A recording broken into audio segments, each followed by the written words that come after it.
ലോകത്തിൽ ആർക്കും വിശ്വസിക്കാൻ സാധിക്കാത്ത വിധത്തിലുള്ള കൊടും ക്രൂരതകളുടെ പരമ്പരയായിരുന്നു ലോപ്പസ് പിന്നിട്ട ജീവിതം.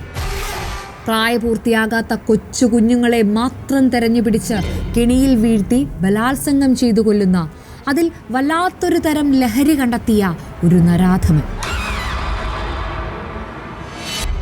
എനിക്ക് കൊച്ചുകുട്ടികളെ ഒരുപാട് ഇഷ്ടമാണ്. ഇക്വഡോറിലും കൊളംബിയയിലും പെറുവിലുമായി 300-ലധികം പെൺകുട്ടികളെ ഞാൻ ദുരിതത്തിൽ നിന്നും രക്ഷിച്ചിട്ടുണ്ട്. പക്ഷേ അവരെല്ലാം കൊല്ലപ്പെട്ടു എന്നാണ് മറ്റുള്ളവർ പറയുന്നത്. ഞാൻ അവരെ കൊന്നതല്ല, ഈ ദുരിതം നിറഞ്ഞ ജീവിതത്തിൽ നിന്നും രക്ഷിച്ചതാണ്. ലോപ്പസിൻ്റെ ഈ വാക്കുകൾ കേട്ട് ഫാദർ ഗുഡീനോ ഒന്ന് നടുങ്ങി വിറച്ചു. ജീവിതത്തിൽ ദുരിതം അനുഭവിക്കുന്ന സാധാരണക്കാരായ പെൺകുട്ടികളെ താൻ രക്ഷപ്പെടുത്തുകയാണെന്നായിരുന്നു ലോപ്പസിൻ്റെ വാദം.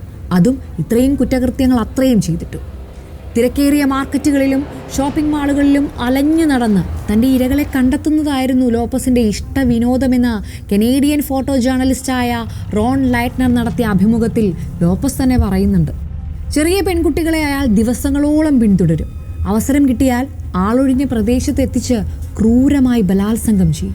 പിന്നീട് നിർവികാരനായി ഇരകളുടെ കണ്ണിലേക്ക് നോക്കി അവരെ കഴുത്ത് ഞെരിച്ചു കൊല്ലും. ജയിലിൽ വെച്ച് ഫാദർ ഗുഡീനോയോട് ലോപ്പസ് പറഞ്ഞ മൊഴികൾ വെച്ച് ഓരോന്നായി അന്വേഷിക്കാൻ പോലീസുകാർ തീരുമാനിച്ചു. ലോപ്പസ് പറഞ്ഞ സ്ഥലങ്ങളിൽ ഒന്നായ അബാഡോയിലെ ആളൊഴിഞ്ഞ പ്രദേശത്ത് ലോപ്പസിനെയും കൂട്ടി പോലീസുകാർ തെളിവെടുപ്പിനെത്തി.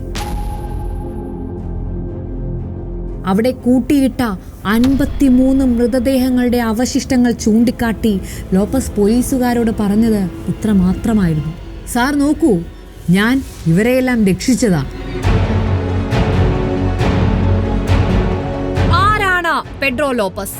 ലോകം കണ്ട ഏറ്റവും വലിയ ക്രൂരനായ ആ കുറ്റവാളി ഇപ്പോൾ എവിടെയാണ്?